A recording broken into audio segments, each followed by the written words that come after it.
اس کا ٹیکسٹ میں نہیں ہے وتر کی جو نماز ہے بس ٹھیک ہے. اچھا جی کچھ لوگ جو ہیں وہ اتحیات بیٹھتے ہیں, اس کے بعد پھر تیسری رکعت میں جو ہے وہ دعائے قنوت پڑھتے ہیں. کچھ لوگ دوسری رکعت میں ہی اٹھ جاتے ہیں اور پھر ہاتھ اٹھا کر قنوت دعائیں پڑھتے ہیں. تو اس کا مسنون طریقہ آپ بتا دیں. نماز وطر کے بارے میں پوچھ رہے ہیں کہ 3 وطر اگر کوئی پڑھے. ویسے تو اللہ کے رسول اللہ علیہ وسلم نے حدیث پاک میں فرمایا کہ وطر حق ہے, جس کا جی چاہے 5 پڑھے, جس کا جی چاہے 3 پڑھے, جس کا جی چاہے 1 پڑھے. وطر کہتے ہیں عربی زبان میں تا کا عدد, جو تا کا عدد ہے نا 2 پر تقسیم نہیں ہوتے, 1 3 5 7 9 11, یہ سارے وطری وطر ہیں. تو آپ نے فرمایا 5 پڑھے 3 پڑھے 1 پڑھے, اس کی مرضی ہے. اس لیے اگر 1 پڑھی بس کر دے پھر تو یہ سوال ہی نہیں پیدا ہوتا. اگر 3 پڑھنا چاہتا ہے وہ اس کے 3 طریقے, وطر پڑھنے کے 3 طریقے دنیا میں رائج ہیں. ایک طریقہ تو ہے جو صحیح اور بہت اعلیٰ, جس میں شک و شبہ نہیں, اور ائمہ کی اکثریت نے اس کو قبول کیا. حرمین شریف میں بھی آپ دیکھتے ہیں تراویح کے بعد پڑھنے, وہ طریقہ ہے کہ 2 الگ پڑھے جائیں, 2 رکعتیں الگ شروع کی جائیں, اتحیات دروشی سلام پھیریں ختم کر دیں. 1 رکعت پھر اٹھ کر اکیلی پڑھیں, وہ نئی شروع کریں, اس میں پھر ثنا پڑھیں, فاتحہ اور سورت پڑھیں, قنوت پڑھیں, اس کو الگ پڑھیں. یہ شفع جو ہے نا, وہ شفع کہتے ہیں جوڑا 1 وطر تک, ان کو الگ کر کے پڑھا جائے دونوں کو. اصلی طریقہ تو یہ پکا جس میں شک شبہ نہیں. دوسرا طریقہ یہ ہے کہ اکٹھے پڑھے اور درمیان میں نہ بیٹھے. جیسے میرے بچے نے کہا کہ کئی لوگ اہل حدیث حضرات ایسے ہی کرتے ہیں کہ درمیان میں نہیں بیٹھتے, دوسری رکعت پر اٹھ جاتے ہیں, تیسری پر بیٹھتے ہیں, مغرب کی طرح نہیں پڑھتے, درمیان میں تشہد نہیں پڑھتے.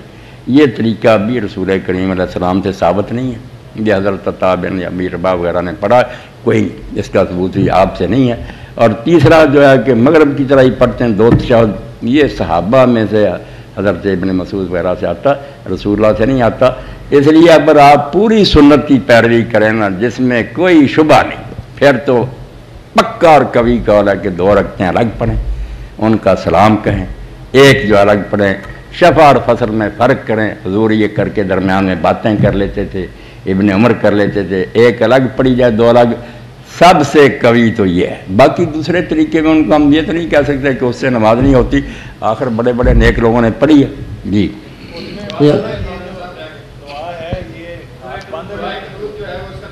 دعائے قنوت کا پیچھا آپ نے, دعائے قنوت کے بارے میں یہ بھی ہے کہ لوگ رکوع کے بعد بھی پڑھتے ہیں, کہ رکوع کرنے کے بعد کھڑے ہوتے ہیں پھر پڑھتے ہیں, مگر یہ بھی سنت سے ثابت نہیں ہے.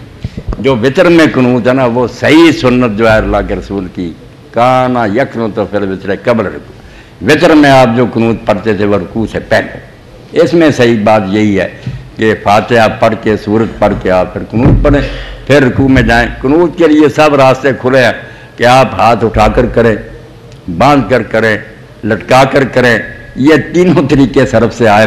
نبی علیہ السلام سے اس بارے میں کچھ ثابت نہیں ہے. ہم تک جو ریکارڈ پہنچا اس میں ذکر نہیں ہے. اس لیے سب کی گنجائش ہے. آپ ہاتھ اٹھا لیں گے تو یہ حضرت عبداللہ بن مسعود رضی اللہ عنہ کہتے تھے دعا ہے, دعا ہاتھ اٹھا کر کرنی تھی.